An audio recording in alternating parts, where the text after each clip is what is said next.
Okay, we are now coming to our final panel discussion of the day, and we have saved what is most likely the most immediate and urgent of issues to discuss until the end. And so please welcome our moderator for this session, Juan Varela, Director of Business and Digital Strategy for Agencia Noticias AFA, for our conversation on responding to the now, what's next for Venezuela. Thank you very much. Buenas tardes, gracias a todos. ¿Todo tranquilo? ¿Ah? ¿Qué? No creo. Podría.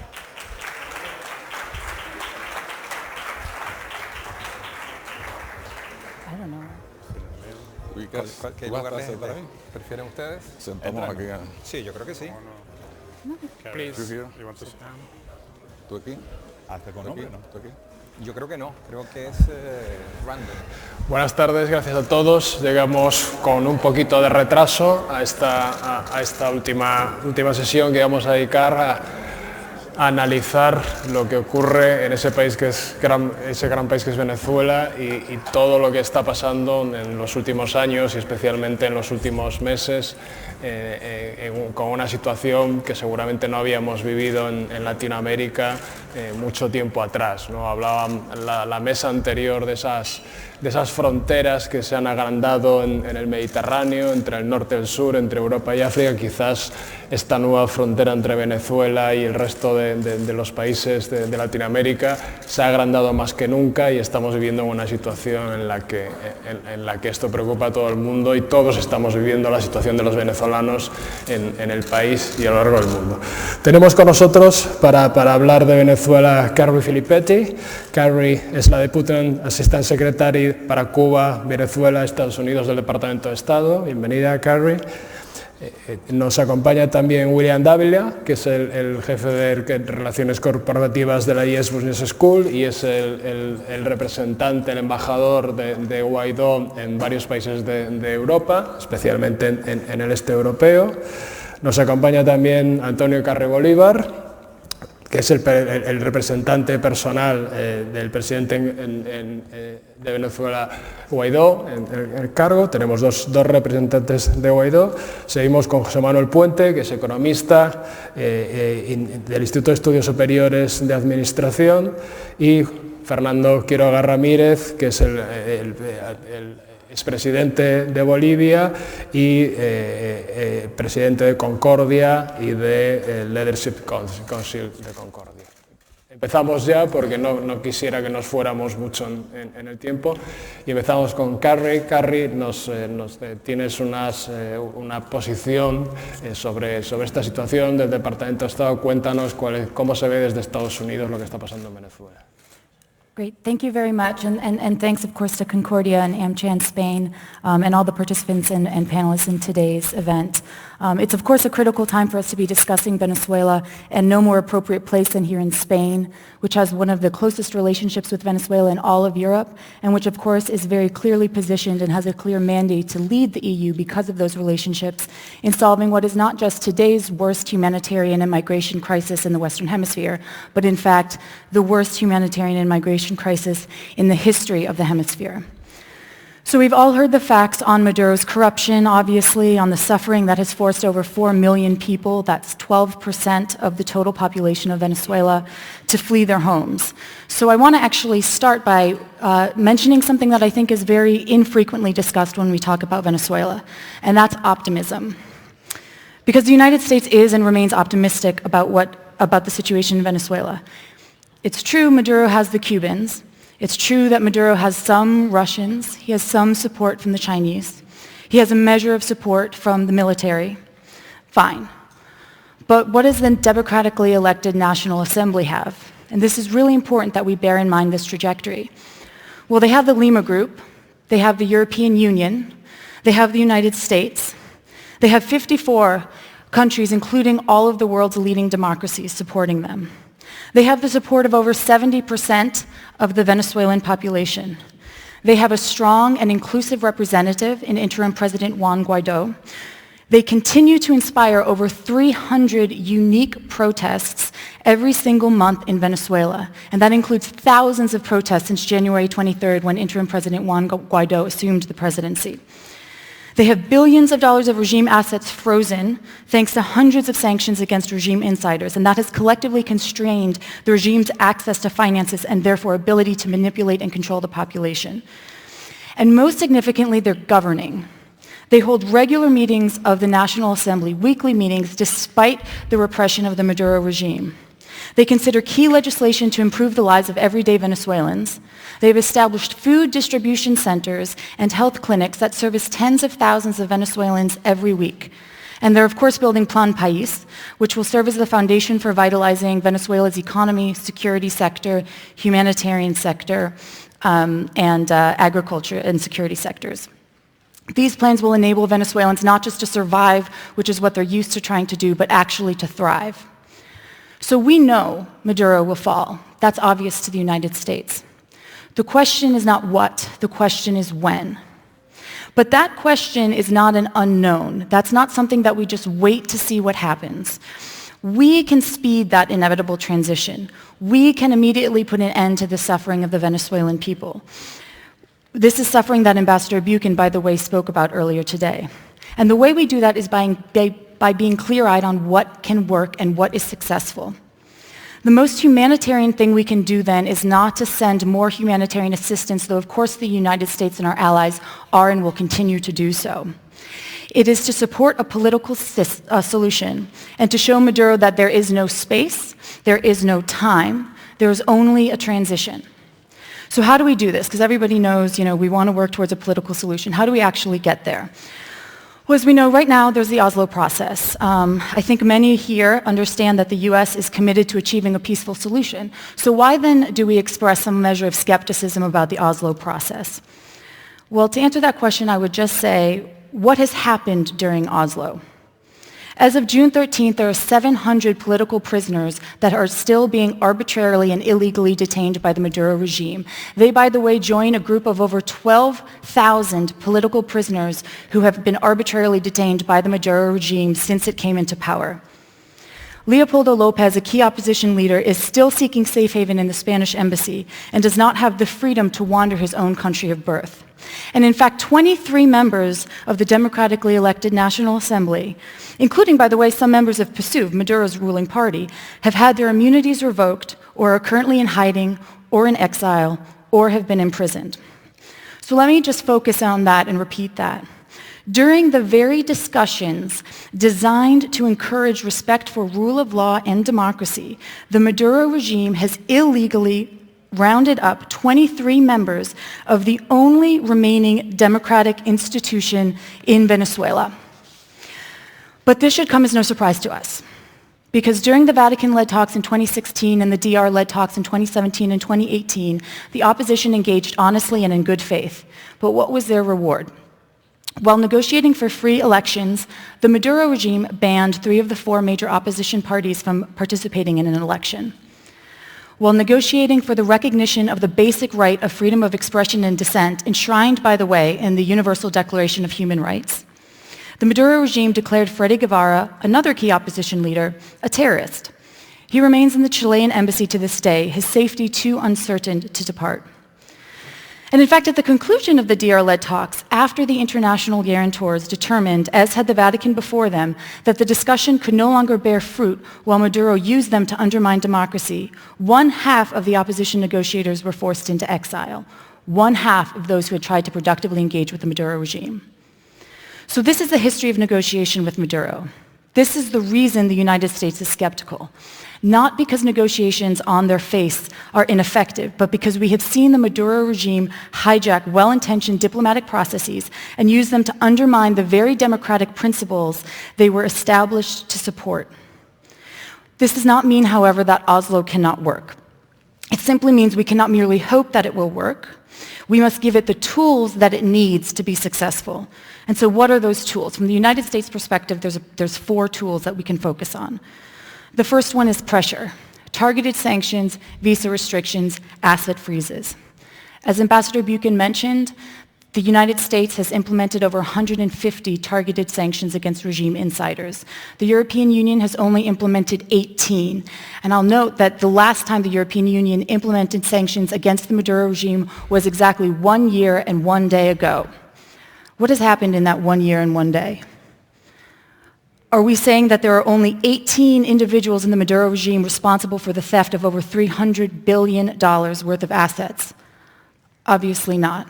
There's much more work to be done, and it's incumbent upon us to do that work. And let me be clear, this is not pressure for pressure's sake. It is sanctions because sanctions work. Just ask the Maduro regime. Why are they at the negotiating table? What is their ask? Their ask is to remove the sanctions that the United States has put on them. Over what would they be negotiating if we did not have these sanctions? And how much more would they give if they had even more sanctions against them? Number two, credentialing Guaido representatives and dealing with them as the legitimate government of Venezuela. We have 2 such representatives here. It's important that we deal with them as the true representatives of the Venezuelan people, that we give them their credentials, that we seat them in their embassies, that we seat them in their residences, that we honor and respect their participation in multilateral institutions. This is how we legitimize the Guaido administration going forward. Number 3 is to demand the Cubans leave Venezuela and impose costs for their failure to do so. And number 4, and this is one about which the United States has been very, very clear, we must insist on Maduro's departure before an election. To renege on this demand would be to repeat the fraudulent elections of May 2018. Under Maduro's patronage, there is no such thing as a free election, and there is no such thing as a fair election. Under his patronage, elections cannot be free or fair because, after all, how can they be the solution if they are the reason why we are where we are today? Elections under Maduro were the problem. They are what we are trying to solve. They are not the solution. And so to conclude, I will repeat, Maduro will fall, and of this we are certain. But it is our moral obligation to not just wait for it. We must act. And by undertaking these 4 actions, targeted sanctions, credentialing Guaido representatives, demanding the departure of the Cubans, and leaving no space for Maduro as the overseer of an electoral process during the Oslo process will help speed the inevitable. This is the fastest and surest way of ensuring the horrific suffering of the Venezuelan people will end. And this is the fastest and surest way to give Oslo and any other diplomatic process a real chance of success. And Spain is, of course, a key part of that solution. Ambassador Buchan's remarks made this very clear. Ambassador Buchan is the U.S. ambassador to Spain. You can imagine the hundreds of bilateral issues that he has to deal with on a daily basis. And he chose to focus his remarks almost exclusively on the issue of Venezuela. This shows the premium that the United States places on bringing democracy back to Venezuela. And it also shows the premium that the United States places on Spain's specific role in facilitating this transition. The path is there. We see it. We just need to follow it. And thank you very much for this panel and these remarks. Thank you very much, Carrie. I think it was a very clear position by you about and the Trump government. Me quedo con esas 4 herramientas que comentaba Carrie: las sanciones, el reconocimiento de los nuevos representantes, la necesidad de reconstrucción ese forzar la salida de Maduro, pero también esa alusión al papel de España tan cerca muchas veces de Venezuela. Estoy seguro de que vamos a abundar en todos estos aspectos. William, ¿qué es lo que está pasando, ¿no? ¿Qué es lo que está pasando y cómo se puede describir todo lo que está pasando hoy en día en Venezuela? Sí, bueno, primero que todo quería agradecer a los organizadores por incluir el tema de Venezuela en esto, porque es reconocer lo que en verdad Venezuela es, que es un problema, es un reto al orden liberal. Es un problema geopolítico, no es un problema de un dictadorzuelo tropical que, bueno, por supuesto está destruyendo un país, pero no es un tema focalizado, es un tema que se ha expandido. Tenemos que atajar el problema de Venezuela, porque el problema de Venezuela es un problema del mundo occidental, y si no lo enfocamos así, estamos cometiendo un grave error y una gran crisis que se puede extender por toda América. No solo Venezuela hoy en día Es un país, bueno, primero invadido por países extranjeros, controlado por otros países. Venezuela hoy en día es casi, en efecto, una colonia cubana con más de 20.000 cubanos entre militares y otros personal que están controlando todos los estamentos del poder, fuerzas paramilitares que están siendo asesoradas por la inteligencia, digamos, iraní, armamento ruso, y no solo que es el armamento, sino también por personal ruso en varias partes del país. Es decir, tenemos a Hezbollah metido en el país, tenemos a la guerrilla colombiana. Es un epicentro del mal que necesitamos atajar para que no se expanda por toda América. El país está generando una crisis humanitaria sin precedentes en el continente, más de 5 millones, bueno, hay cifras entre 4 o 5 millones de desplazados, países hermanos y fronterizos como Colombia, que están sufriendo, y otros por supuesto en la región, que están sufriendo esto y que puede desestabilizar mucho esos países. Y vemos en Europa, por ejemplo, en España ya hay casi medio millón de venezolanos que no los categorizamos como refugiados porque todavía no se le ha dado ese estatus al conflicto de Venezuela, pero que son en efecto refugiados. La crisis que está sucediendo en los países donde los venezolanos están llegando yo jamás pensé que en mi país podría suceder algo como eso, ¿no? Cuando el presidente Guaidó es encargado de la presidencia interina en febrero, decide, hay una serie de países que reconocen al gobierno y que por supuesto estamos muy agradecidos de eso, y se decide, como no había la capacidad de implementar, digamos, y poner en marcha un consejo de ministros y empezar a activar políticas internas, se decide nombrar una serie de embajadores y representantes alrededor en esos países en muchos de esos países que habían reconocido el gobierno, con la idea de canalizar una serie de actividades. Entre ellos, por supuesto, una interlocución política con todos los países que reconocen al gobierno. Dos, canalizar muchas de las ayudas humanitarias, de la ayuda humanitaria que se necesita para paliar muchos aspectos de la crisis en que estamos actualmente. Y tres, por supuesto, ir explicando cuál era nuestra hoja de ruta en cuanto a el fin del régimen de Maduro, que no es más que Maduro se tiene que ir, el cese de la usurpación del poder por parte de Maduro y su grupo. Dos, ir a preparar el terreno para unas elecciones libres, ese gobierno de transición. Imaginemos que tenemos 20 años en un proceso de degradación democrática que ha destruido todas las instituciones del país, y necesitamos preparar el país para esas nuevas elecciones. Y tres, que haya unas elecciones, por supuesto, vigiladas por la comunidad internacional y que se garantice que sean libres. Bueno, esa es la ruta en que estamos ahora, y también, y por supuesto hemos ido, y estamos en varias partes del mundo. Yo personalmente, no solamente en el área de influencia directa, que es Austria y países alrededor, sino también en Medio Oriente y en otros países, para digamos, explicar nuestro mensaje y por qué, y qué es lo que queremos hacer. Y también para explicar el día después y qué es lo que queremos hacer después, en el cual hay un plan que, bueno, más adelante se explicará parte de eso en detalle. En ese sentido, y que habría sido ese llamado también, yo hago un llamado al reconocimiento, porque excepto Estados Unidos y algunos otros países en Latinoamérica, el resto de países no reconoce como cargo oficial a los embajadores que han sido nombrados, y uno de los problemas de eso es que no tenemos control y no tenemos información sobre los diferentes activos que tiene la República de Venezuela en diferentes partes, en este caso en Europa.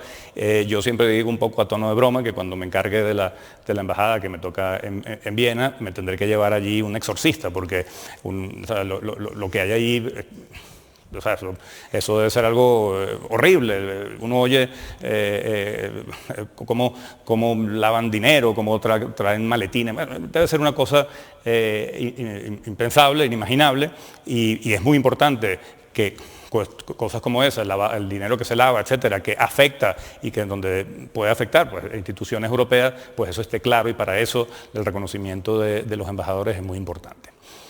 Dicho eso, creo que es... Bueno. Antonio Carri, embajador, sabemos qué está pasando ahora, todos estamos preocupando ahora, pero siempre hay una pregunta que creemos que todo el mundo se hace, ¿no? Y que necesita una respuesta. ¿Qué ha pasado en Venezuela? ¿Por qué se ha llegado a este punto en Venezuela? ¿Por qué estamos en una crisis tan grande como la que se ha provocado? Es una pregunta que me la hacen todos los días muchísima gente. ¿Cómo hemos llegado acá? Es muy difícil de explicar. Es muy difícil de explicar que en 20 años, desde el 1999, cuando ganó Chávez, hasta esta fecha, a Venezuela le han ingresado más de 2.500.000 millones de dólares. Quiero decir, billones españoles, no norteamericanos, no son 2.000 millones, son 2 billones con B labial, 500.000 millones de dólares, que representan, a precios actuales deben ser más de 20 planes Marshall con que se reconstruyó toda Europa después de la Segunda Guerra Mundial, y allá se destruyó un país. Se destruyeron las empresas básicas, se destruyó lo que nadie se imaginaba que se podía distribuir. Nadie podía imaginarse que podía quebrar una empresa como PDVSA, Petróleos de Venezuela, que llegó a ser la primera empresa del mundo en activos y en producción y explotación petrolera. Y además de eso, todo este desastre, esta diáspora, ¿no? Más de 4 millones de venezolanos, que es una cosa dolorosísima. Pero además de eso, es el latrocinio que ha habido de los dineros públicos. Es otra cosa inimaginable. Y no es un dato nuestro. Le digo, mire, el ministro que fue ministro de Planificación de Hugo Chávez y también al principio del gobierno de Maduro, Jorge Jordani, cuando renunció, hastiado de aquella corrupción tan terrible, denunciaba que se habían robado 25.000 millones de dólares en Cadivi, que era el organismo para cambiar, para hacer el cambio de moneda. Y un periodista le preguntó, ¿pero eso no es muy exagerado, esa cifra? Y él le respondió, no, esa es la punta del iceberg. Se han robado más de la tercera parte de los ingresos petroleros. Estamos hablando de 300.000 millones de dólares que se dilapidaron en aquel empeño de Hugo Chávez de convertirse en el líder del tercer mundo, no solamente de América Latina. Llegó a hacer donaciones a Nueva York en gasolina, en subsidios a la gasolina. Es una locura, pero acabaron con un país y ya hemos llegado a estos extremos. Ahora, todo eso, ¿cuál es la causa? La causa es haber escogido un modelo económico de desarrollo, de planificación central, de comunismo de modé, que había fracasado en todas partes del mundo. ¿Y cómo iba a funcionar en Venezuela? Si había fracasado en la Unión Soviética, había fracasado en la China, había fracasado en la Europa del Este, había fracasado en Vietnam, había fracasado en Cuba, pero Chávez decía que el modelo a seguir era el del Mar de la Felicidad de Cuba. Entonces todo el mundo tenía que imaginarse que iba a tener el mismo destino que el pueblo cubano. Esa es la tragedia de Venezuela. El haber desarrollado una política estatista, además conculcadora del sector privado, acabó con el sector privado de la producción en Venezuela, pensando que los precios del petróleo iban a quedar arriba en más de $100 el barril. Y bueno, una vez que acabó con la empresa privada y se desplomaron los precios del petróleo, pues ahí están las consecuencias. No produce nada, ya no tiene recursos ni divisas para las importaciones y ha venido este desabastecimiento terrible que tiene al pueblo venezolano en este terrible desastre. ¿Qué nosotros queremos pedir en este foro a los empresarios españoles, sobre todo el sector privado? En Venezuela tenemos en este momento un Estado fallido. Ahí no hay nada que hacer. Si no hay un cambio de gobierno para que pueda haber un cambio económico, de sistema económico. Pero de tal manera que el presente es de un gran pesimismo, pero el futuro es de mucho optimismo, porque afortunadamente desde el punto de vista político, las fuerzas de oposición unánimemente están alrededor del presidente Guaidó, que es el presidente constitucional legítimo de Venezuela, pero además hemos logrado por consenso crear un proyecto de plan país de desarrollo que va a ser además el plan de desarrollo de Venezuela en los próximos años, y yo quisiera que en ese aspecto nuestro amigo, compañero, profesor universitario, destacado economista venezolano José Manuel Puente, quien ha trabajado desde hace ya algunos años sobre este proyecto, que no es una cosa improvisada, que tiene además la virtud de tener el consenso de todas las fuerzas políticas venezolanas. José Manuel, ¿sí? Por una invitación que hace falta, ¿no? Entender qué puede hacer Venezuela. Muchísimas gracias. Encantado de estar en Madrid y encantado de estar en este encuentro de Concordia y de la Cámara Americana Española de Comercio. Y encantado de poder tener unos minutos para hablar de mi país, de Venezuela y de la compleja situación que vive. Yo quiero hablarles muy brevemente de, mejor que 1000 palabras, un número. Yo quiero darles 3 o 4 números que grafican muy bien el grado del colapso económico y social que vive Venezuela. Y en la segunda parte, muy brevemente, hablarles de las soluciones del día después que tenemos que hacer para revertir el desastre económico, recuperar crecimiento, abastecimiento y control de la inflación. Venezuela en los últimos 5 años particularmente ha vivido 5 años consecutivos de recesión. Este es el Producto Interno Bruto por habitante en Venezuela. Y por primera vez en su historia económica vive 5 años consecutivos de recesión. Y el nivel de producción de bienes y servicios de la economía venezolana llega al nivel más bajo de toda su historia. Desde el año 50, que existe data oficial, Venezuela nunca había tenido un nivel de producción de bienes y servicios tan bajo como el que tiene en este momento. Venezuela ha perdido el 47% de su PIB, casi la mitad de la torta de producción de bienes y servicios de la economía venezolana ha desaparecido en 5 años de desastre económico. Como bien decía Antonio Ecarri, una revolución que implementa un modelo de desarrollo que llevó al colapso económico, social y humanitario de Venezuela, un set de política económica completamente equivocado. Venezuela es un perfecto manual de macroeconomía de todo lo que no se debe hacer en economía. Y claro, hemos perdido la mitad del PIB en 5 años.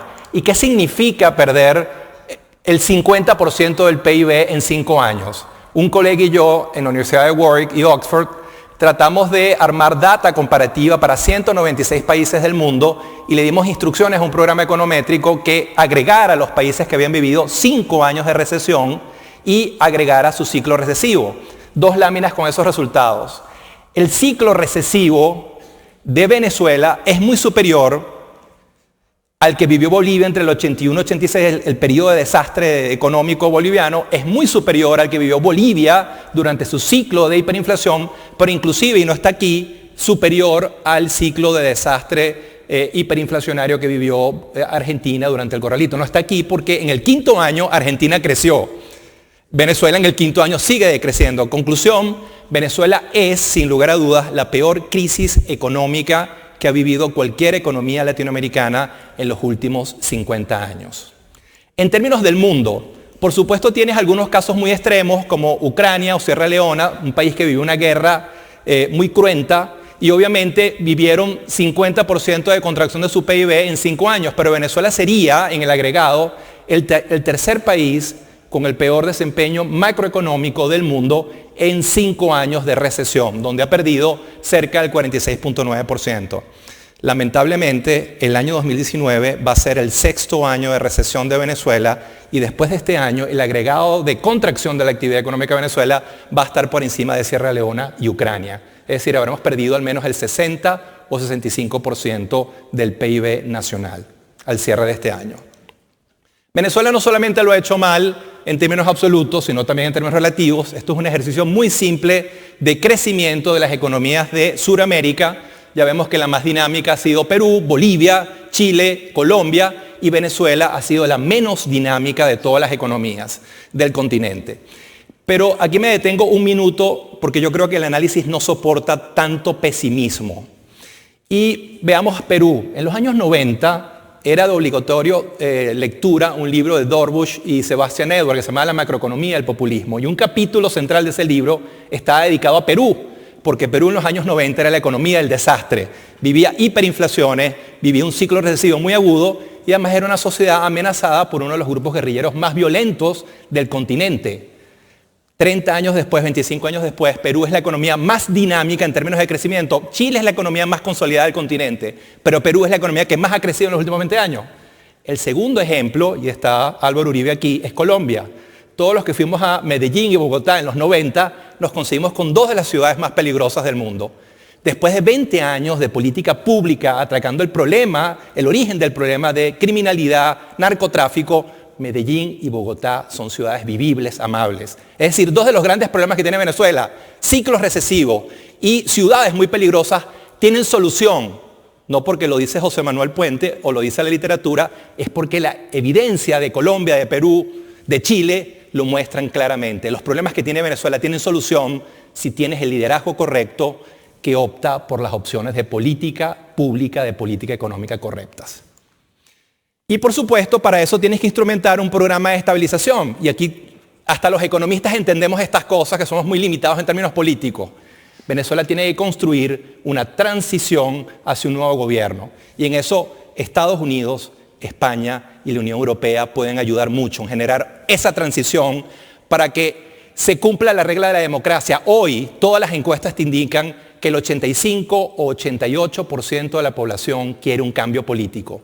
Es decir, si generamos una transición, podemos elegir un presidente democrático con el 60-70% de aprobación, un presidente que tenga el piso político para instrumentar un programa de estabilización que recupere crecimiento, control de la inflación y abastecimiento. ¿Y cuáles son, muy brevemente, las 7 o 8 patas que debería tener ese programa de estabilización?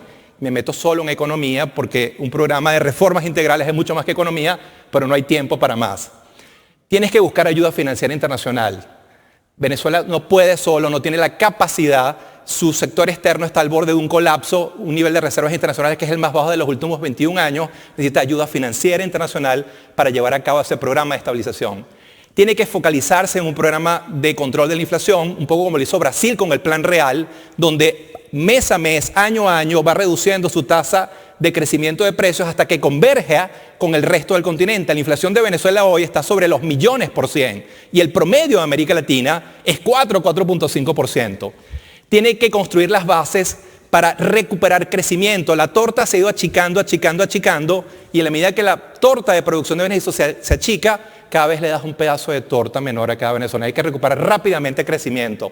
Tienes que ir a un programa fiscal que cierre la brecha entre ingresos y gastos. Detrás del proceso de hiperinflación lo que tienes es una brecha fiscal muy amplia que has estado financiando con financiamiento inorgánico del Banco Central de Venezuela. Tienes que eliminar los controles de precio. Detrás del desabastecimiento lo que tienes son controles de precio que ha hecho que muchos productos sean imposibles de producir porque sus costos no reflejan la realidad de costos. Tienes que ir al desmontaje del control de cambio, igual que los controles de cambio del pasado, RECAD y OTAC del 89 al 96 se agotaron, este se agotó y hay que desmontarlo. Tienes que ir a una reconstrucción de la industria petrolera. Venezuela hoy produce 1/5 del petróleo que producía en el año 98.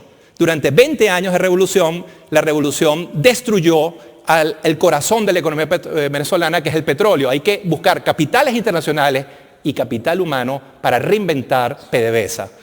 Tienes que ir a una reestructuración de la deuda pública, tienes acumulaciones de deuda muy fuertes en los próximos 5 años y tienes que achatar esa curva para hacer viable tu estrategia financiera. Y por último, como quieres que el programa tenga larga vida, tienes que dotarlo en términos de economía política con programas sociales muy agresivos que mejoren el salario de los venezolanos en una primera etapa. Y el salario mínimo en Venezuela hoy es $5 por mes. Es decir, los venezolanos, un 50% o más de los venezolanos viven con 18 centavos de dólar por día.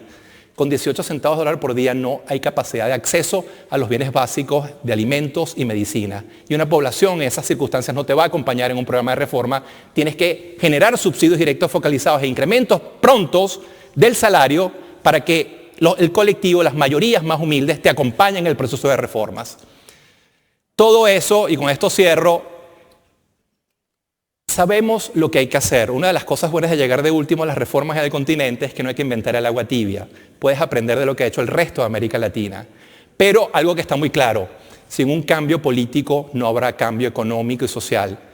Necesitamos que nos ayuden a generar esa transición política para que tengamos un nuevo presidente con base amplia, que tenga el mandato constitucional político para instrumentar el programa de reformas que la sociedad venezolana a gritos ha pedido durante años. Lo bueno es que en este momento, como decía, el 85-88% de la población quiere un cambio. Es solamente un pequeño grupo el que está empeñado en destruir y preservarse en el poder.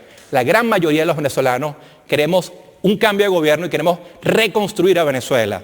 Y esa gran mayoría, tarde o temprano, va a tomar el control y va a reconstruir a Venezuela. Muchísimas gracias. José Manuel.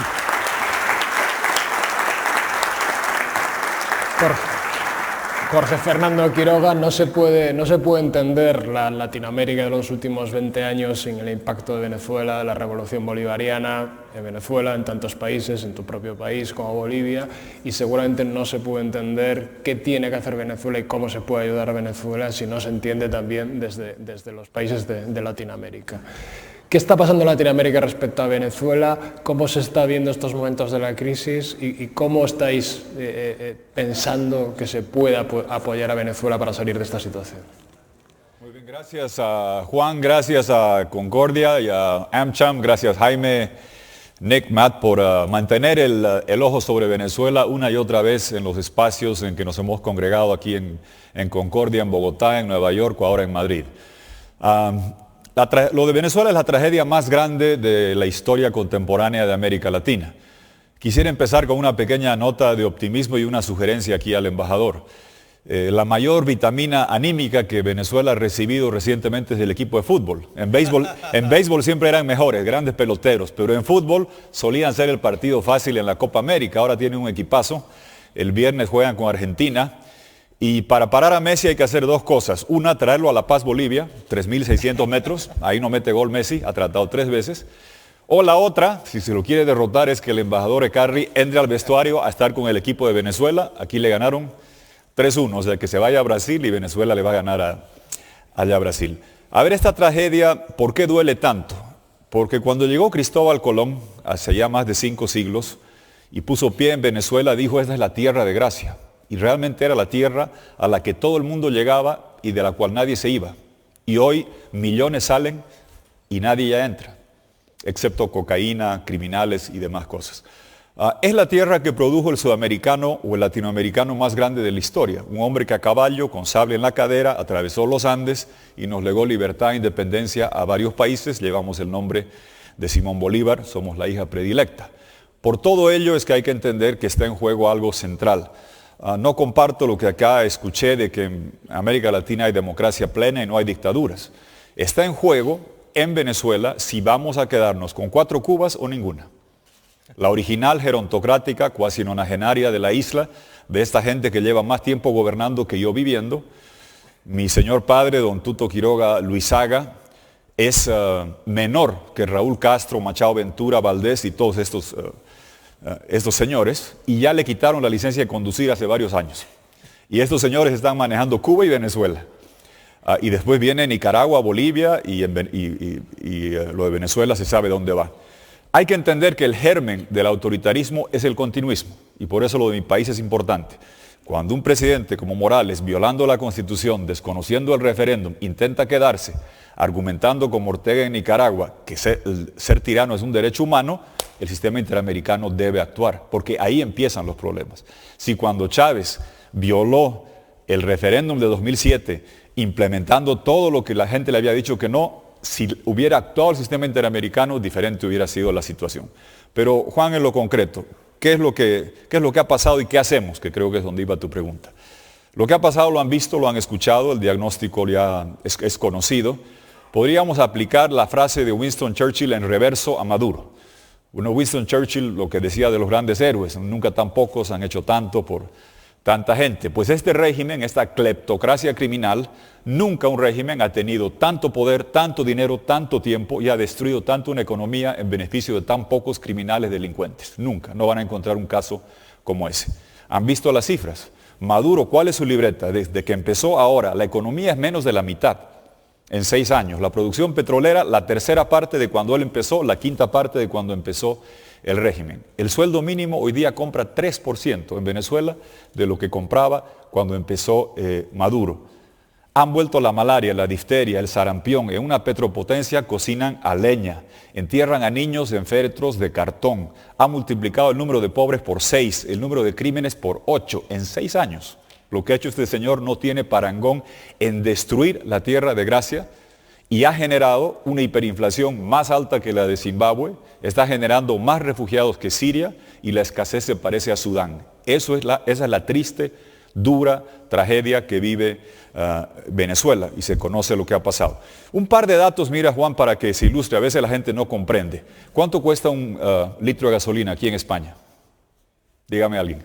¿1 euro? ¿30? ¿20? Con 1 euro, ¿saben ustedes cuántos litros de gasolina se consigue en Venezuela? 100, 1000, 140 millones de litros. Y al frente no hay papel higiénico, no hay aceite, no hay nada, absolutamente nada para sobrevivir. Es el desastre llevado al extremo. La hiperinflación de la que hablaban. Mire, al pobre Bolívar lo que le están haciendo. El billete se llamaba Bolívar. Chávez le quitó 3 ceros. Llegó Maduro, le ganó, le quitó 5 ceros y lo pasó, la denominación pasó de Bolívar a Bolívar fuerte.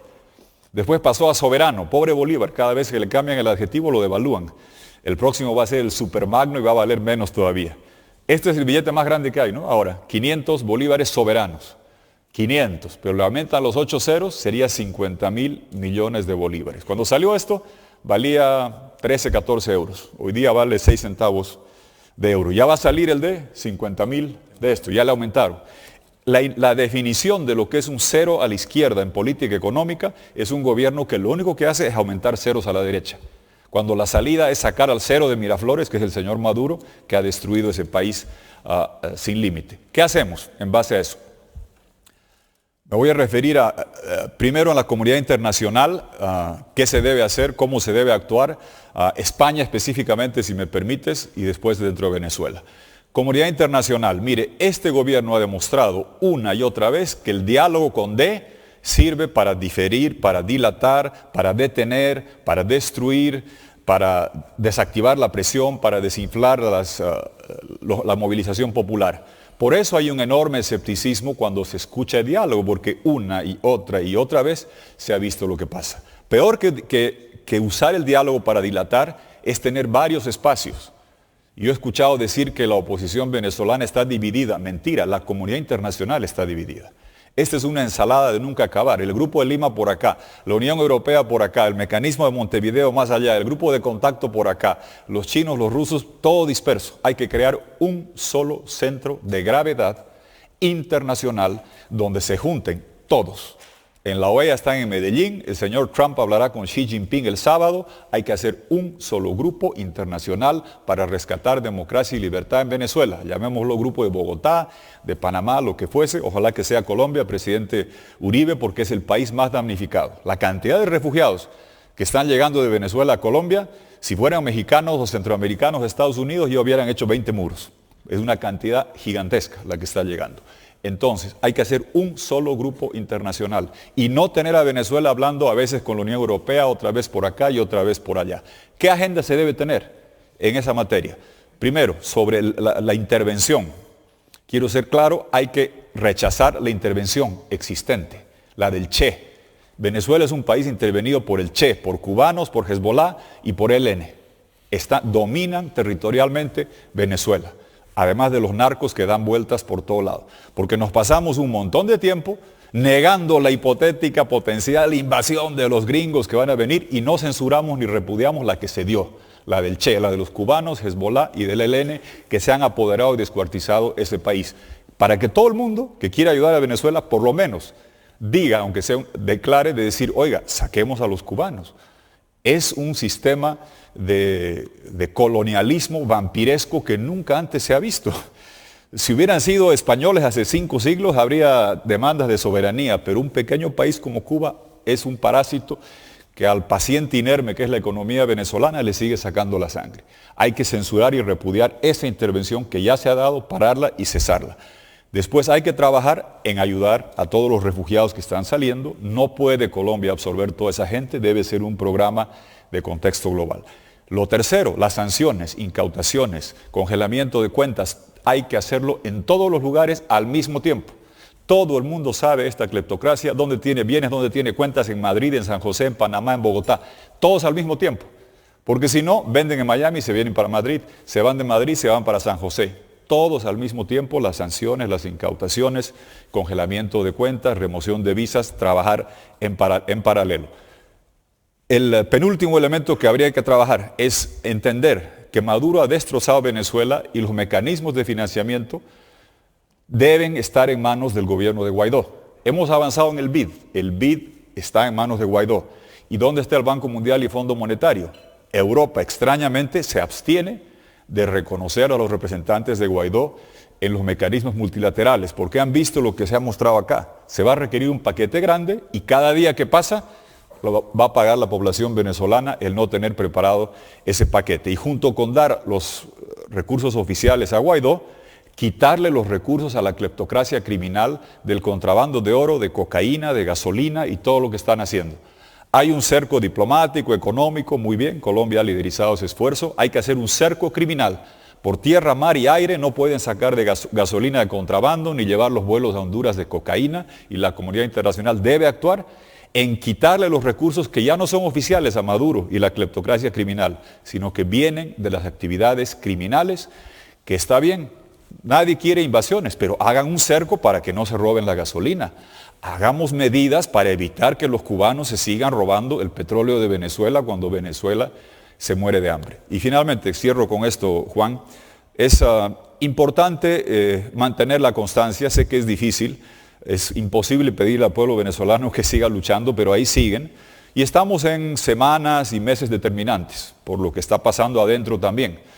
Hay relevos militares, y si uno lee el Washington Post y lo que dice Christopher Figuera, ya se da cuenta claramente que Padrino saca a Maduro o Maduro saca a Padrino, ya no sé cuál va a ser. Como se ha dicho acá, Maduro es políticamente un cadáver insepulto. Lo que hay que evitar cuando se dice reconocemos a Guaidó es entender, reconocemos a Guaidó y solo a Guaidó. No va a haber otra alternativa. Creo que es clave dejar eso sobre la mesa. Y en esa línea, en España, aquí cierro con esto, pidiendo a España que estamos acá. El presidente Uribe esta mañana hizo ese comentario. Yo lo secundo y respaldo en el siguiente sentido.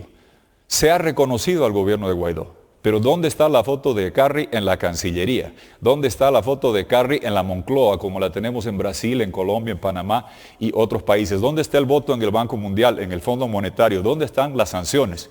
Específicamente eso tratemos de hacer. Y me duele decir que escucho que en Noruega se está dialogando y España, la madre patria con vínculos culturales, está ausente de esto. Entiendo que no hay investidura, que hay problemas, que hay dificultades, pero el liderazgo de España en Europa es fundamental para ayudar a recuperar democracia y libertad.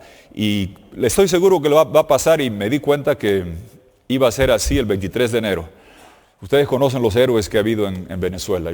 Me hice muy amigo de la familia de Neomar Lander, un muchacho de 17 años, que marchaba con el casco antibalas, la máscara antigases, un guante como Michael Jackson para devolver las bombas lacrimógenas, una flor en la mano para los represores. Lo mataron en julio del 2017. Era de la edad de mi hijo menor.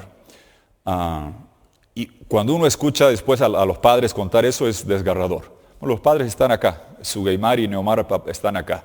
Y mire lo que es la vida. Una pareja joven, se volvieron a embarazar, han tenido un hijo. Se llama Alan, Neomar Alejandro Lander Armas, al revés. ¿Sabe qué día ha nacido? 23 de enero, el día que Guaidó juró. Alan Lander merece vivir en un país como Venezuela, democrático y libre, con Juan Guaidó tomando control efectivo de Venezuela para recuperar libertad en ese hermano país.